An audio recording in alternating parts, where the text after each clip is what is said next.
Let's start the chapter number 12, Biotechnology and its application.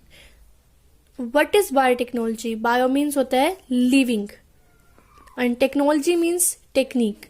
Biotechnology is a technique of living organism, जिसमें हम क्या करते हैं, living organisms को use करते हैं और their cells, उनके cells को use कर सकते हैं to produce useful product for human consumption. Biotechnology एक टेक्निक है जिसमें हम लिविंग ऑर्गेनिजम्स को यूज कर सकते हैं, उनके प्रोडक्ट को यूज कर सकते हैं, उनके टिश्यू को, उनके सेल्स को यूज कर सकते हैं और एक ऐसा प्रोडक्ट बना सकते हैं जो कि ह्यूमन के लिए बेनिफिट हो. Biotechnology deals with the industrial production of large number of biopharmaceutical and production of genetically modified animals, plants and microbes. Biotechnology में हम क्या करते हैं, इसको इंडस्ट्रियल स्केल पे भी कर सकते हैं, हम लार्ज लेवल पे भी कर सकते हैं. जैसे कि बायोफार्मास्यूटिकल कंपनीज होती हैं जो कि क्या करती है, मेडिसिन की प्रोडक्शन करती है. तो मतलब बायोटेक्नोलॉजी एक ऐसी टेक्निक है, हम कोई भी लिविंग ऑर्गेनिज्म या फिर कोई बैक्टीरिया है या वायरस है, उससे हम कोई वैक्सीन बना सकते हैं, कोई मेडिसिन बना सकते हैं या फिर कोई भी यूजफुल प्रोडक्ट बना सकते हैं जो कि ह्यूमंस के लिए बेनिफिशियल हो. नेक्स्ट आता है 3 critical research area of biotechnology. 3 जो रिसर्च एरिया के लिए मतलब जरूरी होती है, नेसेसरी चीजें हैं ये.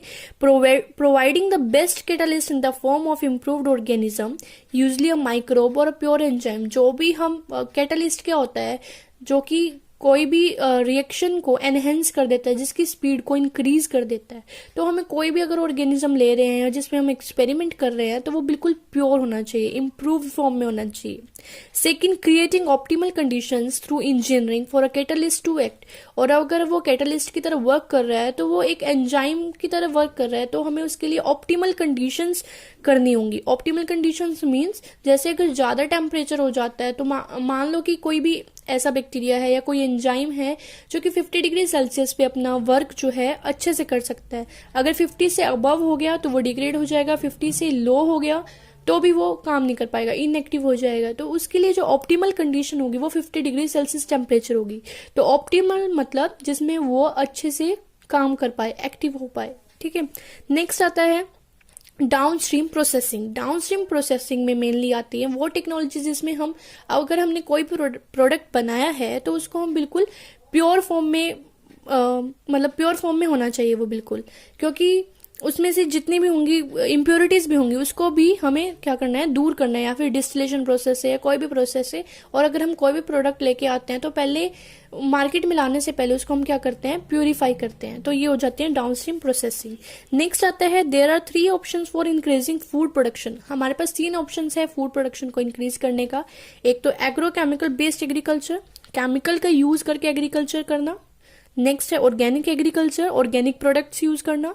एंड थर्ड है genetically engineered crop based agriculture. Genetic engineer जो कि बायोटेक्नोलॉजी से ही डिराइव्ड हुआ है, तो हमने मेनली इसमें जेनेटिकली इंजीनियरिंग ही पढ़ना है. जेनेटिकल इंजीनियरिंग मतलब जीन्स की इंजीनियरिंग, जीन्स को मॉडिफाई करके यूज करना.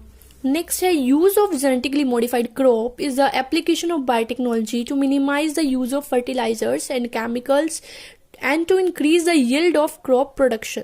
सो the use of genetically modified crop is possible solution. मतलब क्या है कि हम किसी के भी जीन्स को मॉडिफाई कर सकते हैं. अगर हम किसी क्रॉप के जीन्स को मॉडिफाई कर रहे हैं तो हम उसको बोलेंगे जेनेटिकली मॉडिफाइड क्रॉप. अगर किसी एनिमल को कर रहे हैं तो जेनेटिकली मॉडिफाइड एनिमल या जेनेटिकली मॉडिफाइड ऑर्गेनिज्म. अगर प्लांट्स में है तो जेनेटिकली मॉडिफाइड प्लांट्स. तो हम इसमें क्या कर सकते हैं, अगर हमने उसके जीन्स को मॉडिफाई कर दिया इस तरह से कि हमें फर्टिलाइजर्स की जरूरत नहीं पड़ेगी.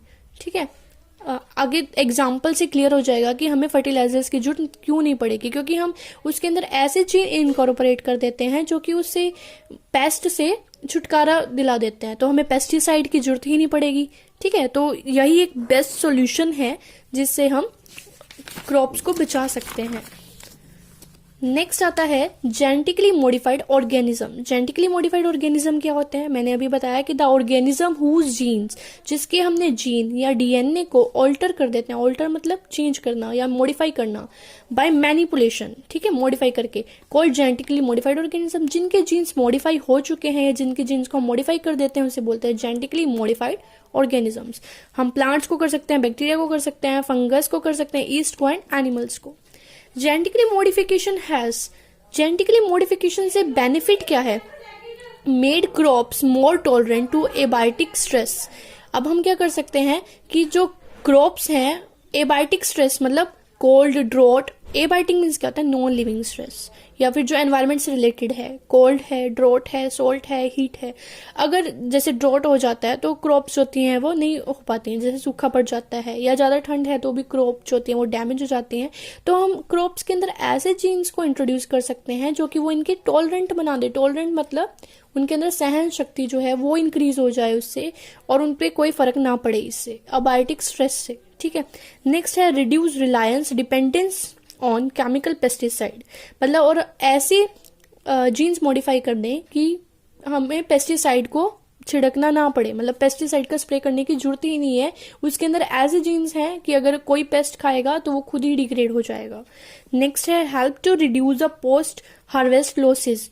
पोस्ट मतलब बाद में, जो कटाई के बाद जो लॉस होते हैं क्रॉप्स में, तो वो भी कम हो सकते हैं इससे। नेक्स्ट है increased efficiency of mineral uses by plants. हम क्या कर सकते हैं, मिनरल्स, जैसे मिनरल्स अपटेक होता है, प्लांट्स की रूट्स करती हैं, रूट्स के जरिए प्लांट्स के अंदर मतलब मिनरल्स का अपटेक होता है, तो हम उसको भी एफिशिएंसी को इंक्रीज कर सकते हैं, ज्यादा अमाउंट में हो सकता है वो। नेक्स्ट है enhanced increased nutritional value of food and example है इसका विटामिन ए एनरिच्ड राइस। हम न्यूट्रिशनल वैल्यू को भी इंक्रीज कर सकते हैं, जैसे हम बायोफोर्टिफिकेशन बोलते हैं। ठीक है, इकोलॉजी में आएगा अभी।